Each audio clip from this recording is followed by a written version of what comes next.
Oh man, so this is episode 10 of the anime The Beginning After the End, and this is why you don't mess with people's pets.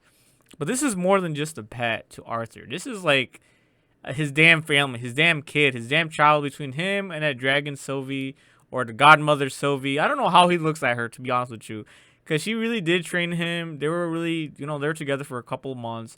He did call, the little baby dragon thing his child, not once, not twice, but three times during the duration of the season. And this goes to show, how Arthur has matured. He really didn't hold back to protect his little Neko pet, but it created a lot of problems.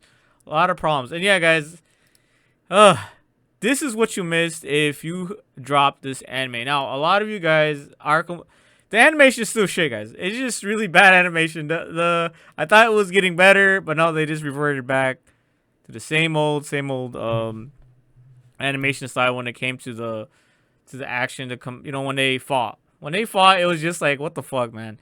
But yeah, guys, it was just, I don't know, man. I don't know about you guys, but it kind of pissed me off too when this guy right here was trying to take away Sylvie away from Arthur. I'm just so happy that Arthur, despite just being a kid, etc., he knows, his place in this world.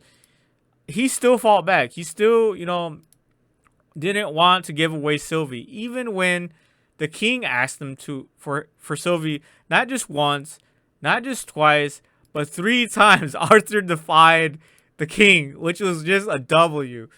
Yeah, it was just a huge W, man. I was like, man, fuck the king, man. The king's not gonna take. Wait, look at Sylvie. You know what I'm saying? Look, Sylvie's cute. I made another video about how cute Sylvie is, and how Sylvie pretty much saved the show. Sylvie really just enhanced the cute factor within this anime. But yeah, it wasn't even Arthur's fault in the first place. It was this dude's right here. Another mage that protects the king.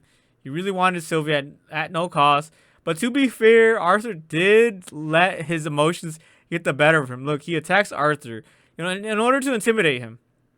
And here, he was staying cool, calm, and composed. At the end of the day, he is a cool, calm, composed. Back in his old life, he was really stoic. But here, he forgets that he's in a, he's in a new body.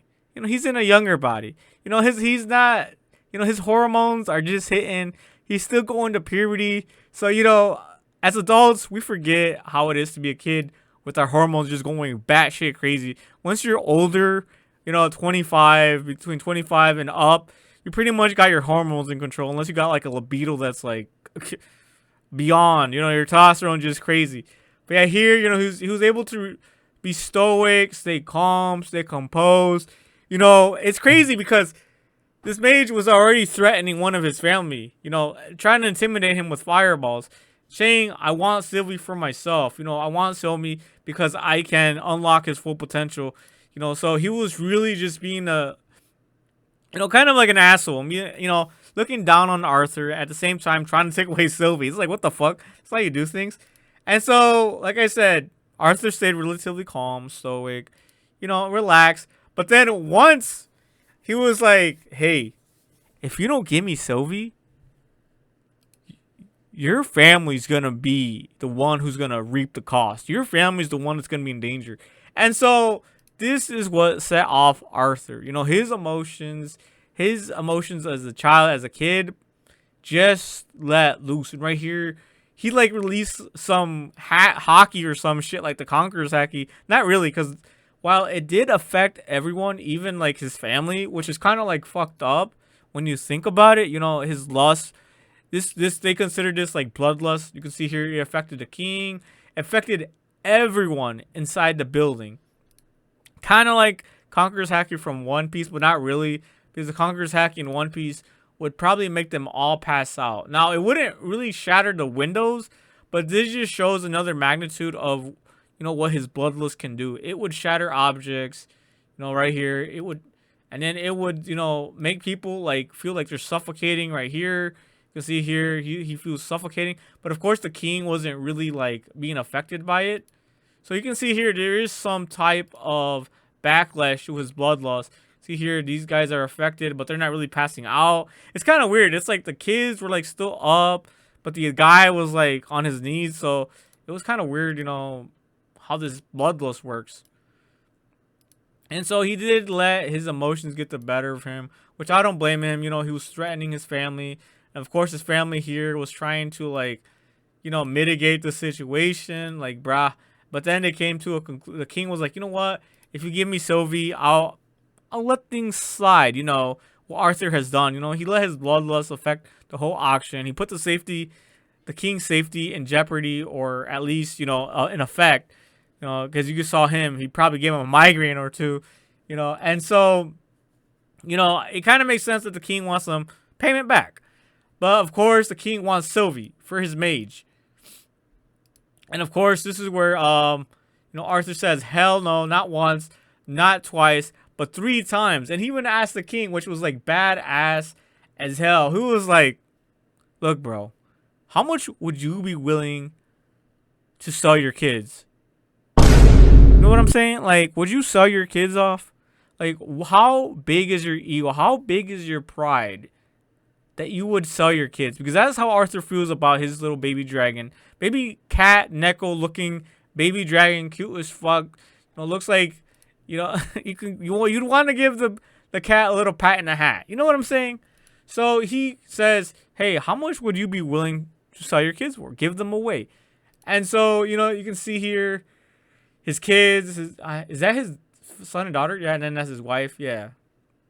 And look at little Sylvie, bro. Little Neko Sylvie. You know, he birthed this cat dragon thing. He birthed it, or Sylvie birthed it from his mana beast. You know, crystal thingy. I don't know what the fuck's going on anymore about that, but you can see here. And then, of course, you know, the guards had to attack him because they didn't want to refuse. You know, they wanted Sylvie really badly. And then, of course, he goes like, he does a time stop. You know, like you know, in those jabs that you guys watch, you know, the time stops. Man, those are pause. Bruh. Anyways, he just does this time stop here, which makes him pass out, which is kind of sucks because I really want Arthur to like grow the fuck up already and not be this weak. Like, you know, he uses this power, which was really cool as fuck. But then he passes out afterwards. And I'm like, I don't know, man. It just feels weird, you know, seeing him pass out like this. I'm like, bruh. hey, all right, that's fine. You know, I'm just used to, like, those power leveling where they're just OP as fuck right from the get-go. You know, I've been, you know, I have bad misconceptions about this. But yeah, he's still a kid, so it makes sense. But I kind of really just want to see him just be, like, at his peak already. But, of course, you know, things take time. That's why this storyline just really resonates. You know, they're not showing him as being overpowered. They're not really showing him, you know, just conquering everything. Just being able to control everything from the get-go. And so this is where it gets exciting. You know, we see him, and he's like, damn, I just need more power. I need to do more training. And he's thinking, damn, I actually need some allies if I'm going to go up against kingdoms. So this is where it just gets so juicy, guys. I get it. The animation was trashy during when the guards attacked him. I get it. Animation's trash. But the storyline is getting juicy, guys. Here you can see he wants to go to university. He wants to go study. And you know what that means? He, you know, all to protect his family. But you guys know what that means, right? That means he's finally gonna find his own fucking nakamas, his own fucking friends. You know, he's gonna find friends that will have his back. You know, ride and die. That's what every good adventure needs. You know, that's what every good isekai needs. You know, you just need a good set of friends who are not gonna backstab you, who are not gonna look at you and be jealous of your accomplishments, who are not gonna try to use and abuse you. And they're actually gonna help you. They're gonna help you achieve. They're gonna help you do these things. They're gonna push you too. You know, so this is why I'm so excited. You know, he's finally gonna go out there. He's gonna go find these friends. You know, obviously for family, right? It's all for family. And of course, you know, his friends are gonna be an extension of his family. And so, you know, okay, let me go over here. And so, you know, he had his they gave him gold coins for his, you know, for his troubles, you know. Long story short, so you can see here already this fresh breath air, bro. He's going to university. You know, to see these other kids his age, you know, and potential candidates for this new bond that he's gonna build from his companions, from his friendships. You know, they're gonna have his back, and he's gonna have their back. They're gonna push one another to get better. And of course, you know, he's probably gonna find all the weird kids, but the weird kids that are super talented. But it's weird seeing this witch here. You know, this witch, led him to her. I don't know. I guess he's probably just gonna get more training from her. You know, this witch right here. I don't know what the fuck's going on here. Can't wait to see what's gonna happen in the next episode. But yeah, guys, truly exciting stuff. I get it. Animation shit, but man, oh man, the story's getting juicy. That is all, guys.